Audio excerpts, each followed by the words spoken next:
If you've been talking more lately, explaining your pain, announcing your plans, sharing your dreams, listen closely. Sometimes the more you speak, the smaller your life begins to feel. Not because your story isn't real, not because your goals aren't worthy, but because the moment you hand your inner world to the crowd, it stops being yours. It becomes a topic, a debate, an opinion poll. And quietly, without noticing, you start living for a reaction instead of living for the result. Here's the trap most people never see. We don't overshare because we're open. We overshare because we're hungry. Hungry to be understood. Hungry to be validated. Hungry for someone to say, yes, you matter. And that hunger is human, but it's also dangerous. Because the second your sense of worth depends on someone else's nod, you become easy to shake. The Stoics had a brutal kind of clarity about this. Epictetus didn't tell you to control the world. He told you to control what is yours. Your judgment, your choice, your discipline. And your silence, when it's chosen, is a form of discipline. It's not emptiness. It's an inner fortress. Let me make it real. Imagine you're building something, a new habit, a business, a comeback after heartbreak. You tell 10 people. 5 doubt you. 3 give advice you didn't ask for. 2 secretly hope you fail so they feel better about themselves. And suddenly, you're carrying their voices on top of your own. You didn't lose because you lacked talent. You lost because you leaked your power before it had time to harden. Silence isn't weakness. Silence is cultivation. It's the space where your mind stops performing and starts transforming. It's where pain becomes wisdom, where dreams become plans, where plans become execution. So, here's the question that changes everything. What part of your life are you explaining too early before it's strong enough to stand? In this video, we're going to walk through 15 lessons on strategic silence, not as coldness, but as strength. Not as hiding, but as becoming. Because what you don't announce has room to grow. And what grows in private often returns with a force that needs no words, which is exactly where we begin. The fastest way to lose your power is to explain it while it's still raw. Have you ever shared something deeply personal, an argument, a fear, a dream, and the second the words left your mouth, you felt lighter for a moment, then strangely exposed? Like you handed away a piece of yourself. That feeling isn't overthinking. It's your mind recognizing a truth most people ignore. Once a moment becomes public, it becomes vulnerable. Here's what's happening beneath the surface. When you speak, you pull an experience out of the private world of your inner life and place it into the world of reactions. And in that instant, your story can either gain strength or lose it, depending on 3 things. When you speak, how you speak, and who is listening. Because words carry weight, they shape how you remember yourself. Say the wrong thing too early, to the wrong person, in the wrong mood, and you don't just share information. You start shaping your identity around someone else's response. A raised eyebrow. A casual. You'll be fine. A well-meaning lecture. Suddenly, your pain feels smaller, your resolve feels shakier, and you wonder why you can't move forward. The Stoics understood this with brutal simplicity. They didn't teach silence as avoidance. They taught it as governance, the ability to choose your response instead of spilling it. Marcus Aurelius wrote to himself, not to impress anyone, but to stay aligned with what mattered. That's the point. The first place your emotions should be processed is not the comment section, not a group chat, not even a friend's inbox. The first place is your own mind, where you can tell the truth without performing it. Picture this. It's midnight. You're hurt. You grab your phone and type a long message, every detail, every feeling, because you want relief. But what you're really asking for is someone else to hold your pain for you. And sometimes they can't. Or worse, they misunderstand. And now your most fragile moment is stored in someone else's memory, someone else's screenshots, someone else's version of you. Silence doesn't mean you never open up. It means you create a pause long enough to feel, understand, and choose. Ask yourself one question before you speak. Am I sharing because it's wise or because I'm overwhelmed? That single question can save you months of regret. Not every thought deserves a microphone. Some truths don't need an audience. They need time. And when you learn to hold your inner world with patience, you stop leaking your strength, which brings us to the next lesson. Why what you keep private doesn't shrink, it grows. Before you move on, notice this. If you feel weaker after you talk, you didn't release the pain. You handed away your power. The part of you that's going to change your life is usually the part you're most tempted to announce too early. Because here's the uncomfortable truth. Every time you reach outside yourself for comfort, you delay the day you become capable of steadying your own mind. Think about what happens after loss, rejection, or a setback. Your first instinct is to talk. You call someone, you text, you post. You want relief, and for a few minutes, it works. Then the noise returns. Doubts, opinions, the you should, advice that doesn't fit your reality. And now you're not just carrying the original pain, you're carrying a whole collection of other people's meanings layered on top of it. That's why silence can feel intimidating at first. In silence, there's no instant validation, No quick fix, no warm, "it's going to be okay" on demand. What you get instead is something rarer and far more useful: clarity. There's a reason Marcus Aurelius wrote in private. Not because he had no one, but because he understood something modern life keeps forgetting. The mind needs a quiet room to tell the truth. The Stoics called it returning to what you can control: your judgment, your choices, your next right step. And that return doesn't happen in a crowd. It happens when you sit with yourself long enough to stop performing and start listening. Let me paint a scene. You're alone in your car after a hard day. The engine is off. The street is quiet. You could call someone and unload. Instead, you take a slow breath. You replay what happened not to punish yourself, but to understand it. Where did you react without thinking? What story did you assume was true? What would the strongest version of you do next? Today, not someday. That moment isn't loneliness. That moment is training. It's the brooding of the soul. The slow, unseen process where experience becomes wisdom. And here's the paradox. The less you explain your life to other people, the more deeply you begin to live it. You stop outsourcing your meaning. You stop begging for answers that only you can discover. You stop asking even good people to carry an inner weight they were never designed to hold. Healing doesn't require a full audience. It requires a brave conversation with yourself, not self-criticism, self-honesty. And from that honesty comes a calm that doesn't depend on anyone's reply, agreement, or attention. So ask yourself tonight, if no one could fully understand your struggle, could you still respect your effort? Because when you learn to hold your experience in silence, it doesn't shrink. It ripens. It strengthens. And in the next lesson, you'll see why the hunger to be recognized can quietly become the chain that keeps you small. Stay with me, because the moment you start needing applause for your growth is the moment your confidence stops being yours. If you need people to clap for your progress, you've already handed them the remote control to your confidence. And I know that sounds intense, but watch how quietly it happens.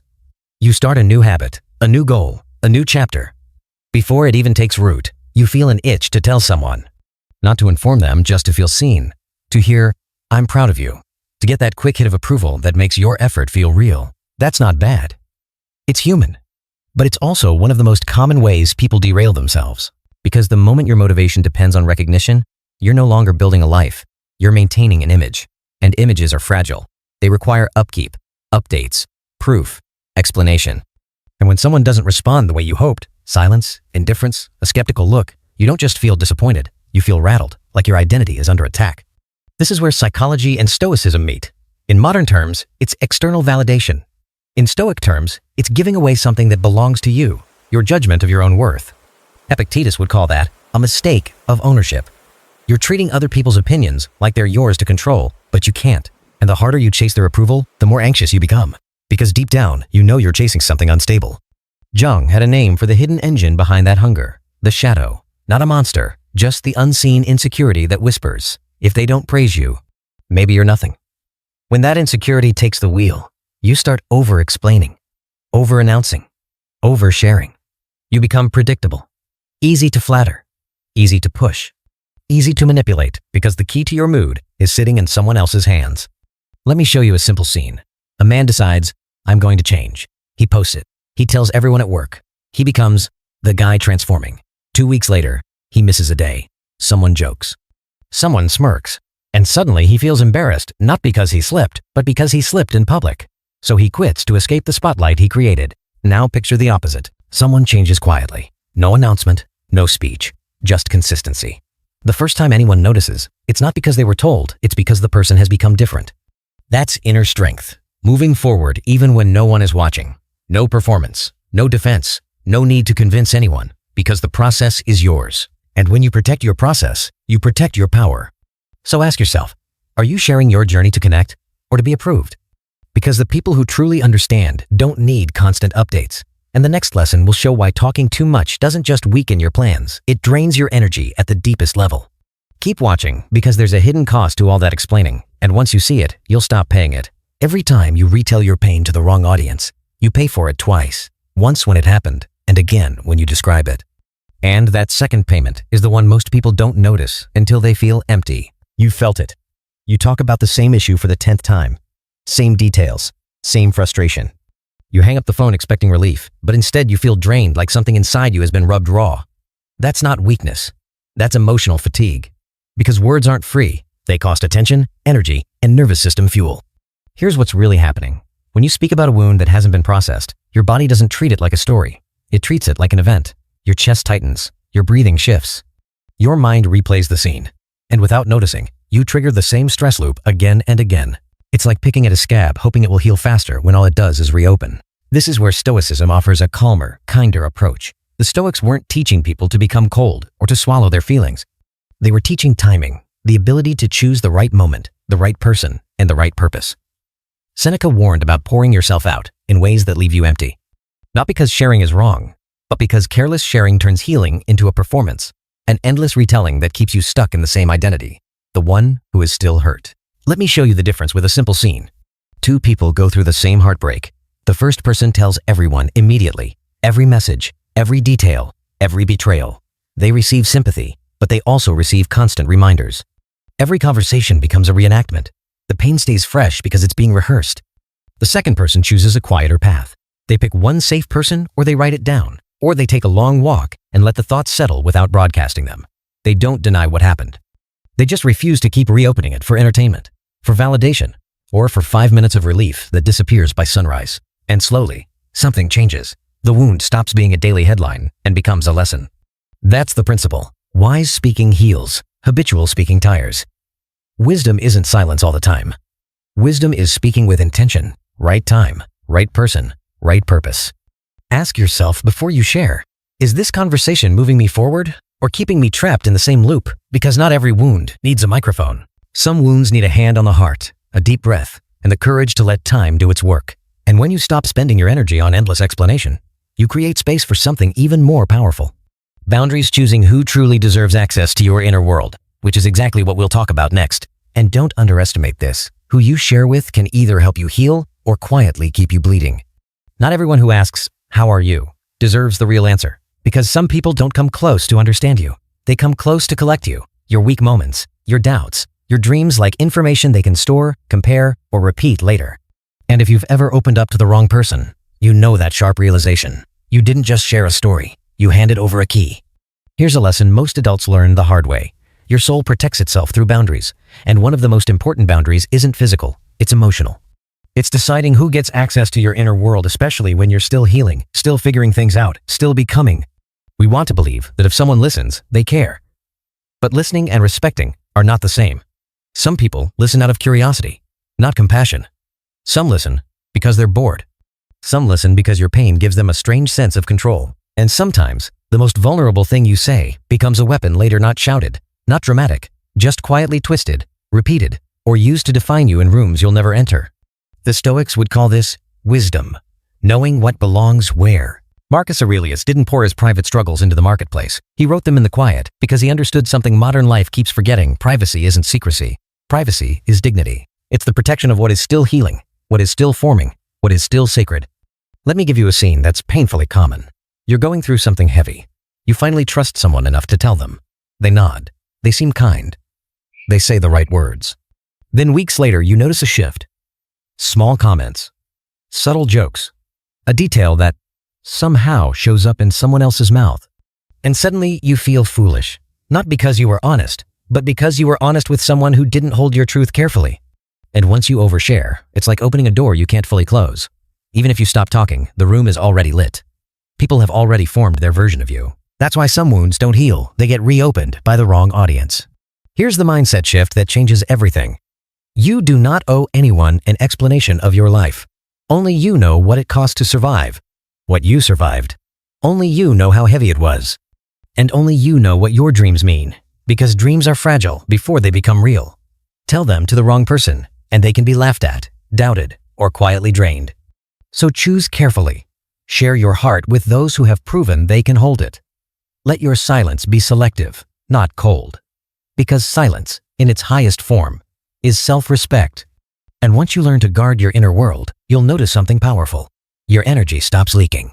Which leads us to the next lesson, why transformation happens best in private.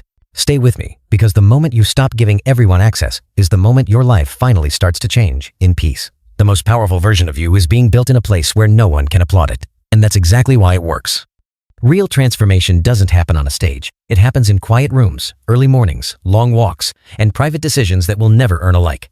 Not because you're hiding, because you're becoming. And in the beginning, becoming is fragile. Like a small flame in the wind, it needs shelter before it can become a fire. Think of the old image of the alchemist lead turning into gold. That process never happened in the town square. It happened in a sealed laboratory. Slow heat, patient time, careful control. Personal change is the same. You don't announce your way into discipline. You don't talk your way into confidence. You build it quietly through repetition, through discomfort, through small choices that look unimpressive, until one day they aren't small anymore. Here's why this matters psychologically. The moment you broadcast what you're trying to change, you invite pressure. People start watching, commenting, offering opinions. Some will encourage you, sure, but others will doubt you, compare you, or treat your journey like entertainment. And even when they mean well, their attention can pull you out of your rhythm. Suddenly, you're not focused on the work. You're focused on the scoreboard. Stoicism cuts through this with a clean principle. Do what is yours to do, without needing witnesses. The Stoics weren't chasing praise, they were chasing character. Marcus Aurelius didn't become steady by performing steadiness. He became steady by practicing it when no one was watching, when there was no reward except self-respect. Let me show you a scene you'll recognize. Someone decides to change their life. They post, "New me, new habits, new chapter." They get likes, comments, attention. Then day 3 gets hard. Day 7 gets boring. Day 10 feels lonely. Now quitting doesn't just feel like stopping, it feels like failing publicly. So they either burn out trying to keep up the image, or they disappear, embarrassed. Now imagine the opposite. Someone says nothing. They simply start. They wake up earlier. They walk. They read. They train their mind. They keep promises to themselves in silence. And weeks later, people feel it. They can't even explain what changed. They just notice the calm, the firmness, the new energy. That's real power. It doesn't demand attention. It creates impact. So here's the rule. Make your biggest decisions in solitude. Let your progress be quiet. Give your growth room to breathe without interference. Because when you stop narrating every step, you finally hear your own voice again. And if this hits you, share it with someone who needs it, not as a performance, but as a gift. The people who truly value you won't require constant explanations. They'll feel your presence. They'll sense your strength. And next, we're going even deeper, because in a world full of noise, the greatest skill isn't speaking louder, it's learning how to hear what only silence can reveal. Don't leave yet, because the moment you quiet the world, you'll start noticing the one signal you've been missing all along. If your life feels confusing right now, it may not be because you're lost. It may be because you're too loud. Not loud with your voice, loud with input. Notifications, opinions, podcasts, headlines, group chats, endless explaining, constant reacting. And when your mind is crowded, you start searching outside yourself for a clarity that can only be found inside. We're living in an era where everything gets spoken, recorded, posted, and judged. And that environment quietly trains you to do something dangerous, to distrust your own inner signal. The moment you feel uncertain, you don't pause, you reach for your phone. You ask 10 people, you scroll for an answer. You collect advice like it's a life raft. But the more voices you add, the harder it becomes to hear the one voice that actually knows your life, your intuition. Here's what most people miss. Intuition doesn't shout. It whispers. It doesn't win arguments. It rarely comes with proof. It shows up as a quiet no, a subtle discomfort, a calm yes, a sense that something is off even when it looks perfect on paper. And every time you over-justify, over-explain, or talk yourself into a decision, you drown that whisper under a flood of reasoning. Stoicism has a name for this kind of confusion, living reactively instead of deliberately. The Stoics didn't try to control the world's noise. They trained themselves to build an inner stillness that couldn't be invaded. Epictetus would ask, "What is actually in my control right now?" That question doesn't come from a feed. It comes from silence. Let me make it cinematic. You're sitting in your kitchen late at night. The lights are low. The house is still. You've been replaying a decision all day. Relationship, career, a move, a comeback. You asked people. You got 5 different answers. And now your chest feels tight because none of them fit. So you do something different. You place the phone face down. You take one slow breath, then another. You stop trying to win the argument in your mind. You stop trying to convince yourself. You simply listen. At first, you hear static, fear, guilt, old memories, what ifs. That's normal. That's the surface. But if you stay there, if you don't escape, something deeper starts to rise. A small truth, a direction, not dramatic, not cinematic, just clear. And when it comes, you recognize it not as excitement, but as relief. So here's the question. When was the last time you gave yourself 10 quiet minutes with no audience, no advice, no performance, just honesty? Because the world will always be noisy, but your life will not change when you hear more voices. It will change when you finally hear your own. And in the next lesson, we'll talk about the moment silence becomes more than guidance, when silence becomes protection. Stay close, because the next step isn't learning to hear yourself. It's learning to protect yourself when you're most vulnerable, when you're betrayed, the the most dangerous thing you can do is speak while your heart is still bleeding. Because in that moment, you don't only want justice, you want relief. You want the world to know. You want to unload the pressure in your chest by turning pain into words. That impulse is completely human. But it's also the moment you're most likely to create a second wound, one you never needed. Here's why. When you speak at the peak of hurt, you're not communicating from wisdom. You're communicating from shock. And shock makes you reveal too much, trust too quickly, and hand your story to people who haven't earned it. You think you're telling the truth, but sometimes you're turning your truth into a public performance, one that invites judgment, misunderstanding, and attention you didn't ask for. The Stoics had a steady rule for moments like this. Pause before you react. Not to deny your feelings, but to choose your response. Because what you say while you're burning can become the very thing that keeps the fire alive. Let me paint the scene. It's late. You're sitting on the edge of your bed. Your phone is in your hand. The message is half written. You're ready to send a paragraph that explains everything. What they did, how it broke you, how unfair it feels. You imagine the relief when people validate you. But you also know what follows. More questions. More opinions. More, well, maybe you should. And suddenly, your private heartbreak becomes a group discussion. And here's the hardest truth. Most people cannot hold your story with care. Not because they're cruel, because they're limited. Some will gossip. Some will oversimplify. Some will turn it into entertainment. And some will quietly store it, then pull it out later when it benefits them. That isn't paranoia. That's what happens when something sacred lands in careless hands. This is why silence can be protection. Silence gives you time to see clearly what happened, what matters, what you will do next, without exposing your softest parts to strangers. Silence prevents your story from being bent and reshaped before you even understand it yourself. Silence keeps the holy moment of your healing intact so your nervous system can settle, so your dignity stays yours, so your next step comes from strength instead of panic. And here's the surprising truth. The more you protect your pain, the faster it transforms. Not by pretending it didn't happen, but by choosing a safe container, one trusted person, a journal, a long walk, a quiet room where your heart can process without an audience. So ask yourself, do you want to be understood by everyone or healed in peace? Because sometimes the bravest thing you can do isn't to shout your truth, but to hold it, refine it, and let time turn it into wisdom. And in the next lesson, we'll go to the deepest level of all, why silence isn't emptiness. It's where your real self finally speaks. Don't skip the final lesson because silence doesn't just protect you. It reveals who you truly are when no one is watching. When you stop talking, you finally meet yourself. And that meeting can feel uncomfortable because for most of our lives, we've been building an identity out of noise. What we say, what we post, what we explain, what we claim we're becoming. But when the words go quiet, there's nowhere left to hide. No story to perform, no audience to impress. Just you, your choices, your character, and the truth you live when nobody is watching. This is what people misunderstand about silence. They think it's emptiness, but silence is not a void. Silence is a revelation. It's the moment the mask slips and you realize, I'm not what I promise. I'm what I practice. Stoicism calls this being, not talking about virtue, living it. Marcus Aurelius didn't measure himself by what he said to others. He measured himself by what he did in private, how he handled irritation, temptation, fear. That's the definition of a person, not their speeches, but their standards. Let me bring it close to home. Imagine two versions of the same day. In one version, you tell people what you're doing, your plans, your intentions, your new chapter. You feel motivated for a moment because you're being seen. But later, when you're alone, you collapse, you scroll, you avoid, you do the opposite of what you announced. And that gap between your words and your life creates a quiet shame that slowly erodes self-trust. In the other version, you say less. You move without an announcement. You do the hard thing when nobody is clapping. You keep a promise to yourself even when no one would ever know if you broke it. And something powerful happens. Your self-respect becomes real because it's earned in private. Here's the truth that wakes people up. You are what you do when you're alone. You are what you think when no one is listening. You are what you carry without advertising it. That's why the most grounded people don't feel the need to constantly explain themselves. They don't need to convince you. Their presence does the talking. And there's a strategic side to this too, quiet but decisive. When you don't announce what matters most, it can't be stolen, mocked, or used against you. When your deepest plans stay inside you, they can't be shaped by other people's reactions. You become harder to manipulate because the most important parts of you are no longer up for negotiation. This is why silence is sacred ground. It's where you return to yourself. It's where you stop outsourcing your identity. It's where you become the author of your own life again.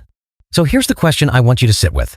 If nobody praised you again, would you still live with the same integrity? Because when you can say yes, You don't just have confidence, you have freedom. And from this point forward, everything we've talked about becomes one message. Speak less, live deeper, and let your life do the talking. Now let's bring it all together, because silence isn't the end of connection. It's the beginning of real strength. If you take one thing from this video, let it be this.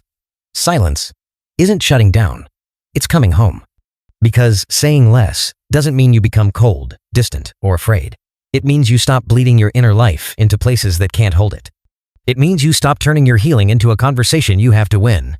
And it means you finally give your soul what it has been asking for all along. Space. Most people believe change happens when the world finally understands them, but the Stoics would tell you the opposite. The turning point comes when you understand yourself so deeply that you no longer need permission to live your values. That's why the loudest opinions rarely transform a person, but a quiet decision can. A decision made when it's dark. A promise kept when nobody is watching. A calm no that protects your peace without needing to explain. Here's the warning I want you to remember. Speaking too soon can destroy what silence is trying to rebuild. When you talk before you're ready, you invite interference, advice that doesn't fit, judgment you didn't ask for, and pressure that forces you to rush a process that needs time. Your words can reopen a wound that was finally closing. That isn't weakness, that's your nervous system doing its job. You're not healed by attention. You're healed by safety. And that's why I call it fertile silence. It's not empty, it's alive. It's where pain becomes clarity, where grief turns into strength, where a dream stops being an idea and becomes a plan. What you don't announce has time to mature until it returns as wisdom that doesn't need applause. Look at our culture and you'll see the trap everywhere. Everyone wants to be heard, but very few people truly listen. Everyone has an opinion, but not many have depth. We talk to feel real. We post to feel seen. We explain to feel accepted. And slowly, without realizing it, we hand our inner life to strangers and call it connection. The real enemy isn't other people. The real enemy is the craving to be understood by those who haven't earned access to your heart. Think back for a moment. How many times have you shared something sacred with someone who isn't even in your life anymore? How many times did opening up make you feel worse, not because you were wrong, but because the listener didn't understand your starting point? That wasn't your fault, but it is your responsibility now to choose better. So here's the practice. Decide what you share and decide what you protect. Not out of fear, out of respect. Treat your inner world like a temple, not a hallway. Let the right people enter slowly, with trust. Let the rest stay outside. And tonight, ask yourself one honest question. What part of my life needs protection, not more explanation? If this video touched something real in you, share it with someone who needs strength, not noise. And tell me in the comments, which lesson hit you the hardest and why? I read them, and your answers shape what we make next. And if you want more Stoic wisdom you can actually live, subscribe, because in the next video, we're building an inner fortress that no one can take from you. Until then, speak less, live deeper, and let your life do the talking.